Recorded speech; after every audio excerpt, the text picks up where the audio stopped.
Julius Caesar, the Roman dictator, was assassinated on March 15, 44 BC, by a group of senators during a Senate session at the Curia of Pompey, which is located just south of the Pantheon. Largo di Torre Argentina, also known as the Area Sacra, is a large sunken square containing the ruins of 4 ancient temples and the Curia of Pompey.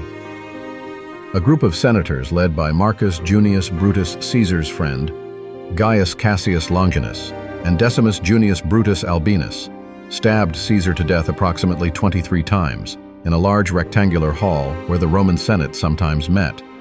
They justified the act as a preemptive defense of the Roman Republic, asserting that Caesar's accumulation of lifelong political authority, including his perpetual dictatorship and other honors, threatened Republican traditions. The Pantheon is one of the best preserved of all ancient Roman buildings, in large part because it has been in continuous use throughout its history. The square in front of the Pantheon is called Piazza della Rotonda.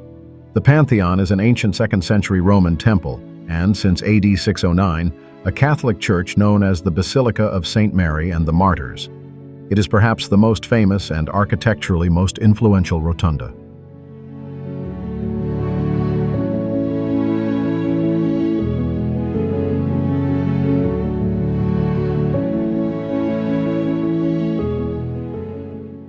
Almost 2,000 years after it was built, the Pantheon's dome is still the world's largest unreinforced concrete dome. The height to the oculus and the diameter of the interior circle are the same, 142 feet.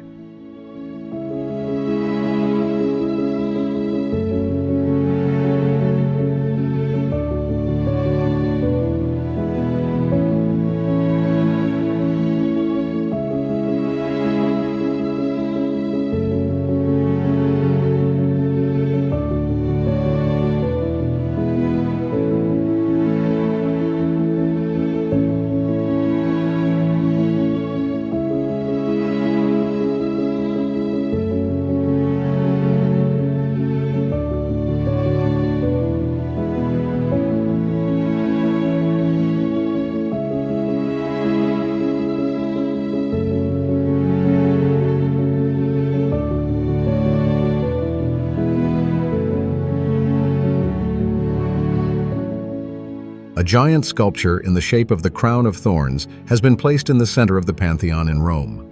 The installation consists of 7 bronze sculptures that, when arranged together, form a broken crown of thorns. It is meant to evoke the story of Christ's passion and symbolizes suffering and redemption. The ring of twisted, thorny sculptures has been placed directly beneath the Pantheon's oculus, a central opening that faces skyward. The sun, therefore, shines directly over the sculpture exactly at noon.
The Church of Sant'Ignazio di Loyola was built on a design by the Jesuit mathematician Orazio Grassi, based on the plans of Carlo Maderno and others, and at the expense of Cardinal Ludovico Ludovisi, nephew of Gregorio XV, as the inscription on the facade recalls.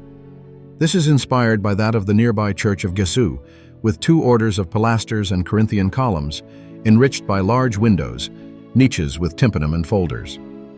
The interior, in the shape of a Latin cross, has 3 chapels on each side, intercommunicating with each other. The polychromy of the marble, the stuccos, the pictorial decoration, and the richness of the altars give the whole a sumptuousness.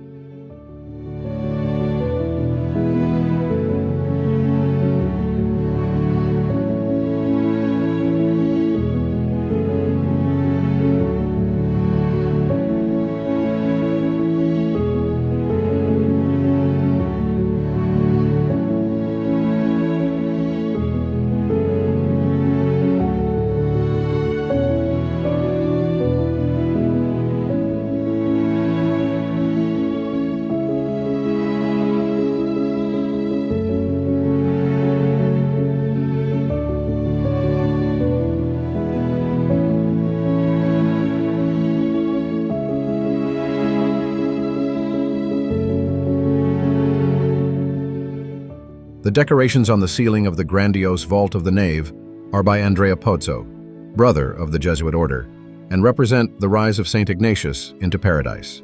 The false dome, painted by Andrea Pozzo, is located at the crossroads of the transept. It is a canvas, 42 feet in diameter, on which Pozzo has created the perspective effect of the fake architecture. The original painting, completed in 1685, was destroyed by fire. In 1823, it was faithfully reproduced by Francesco Mano on the basis of drawings and studies left by Pozzo.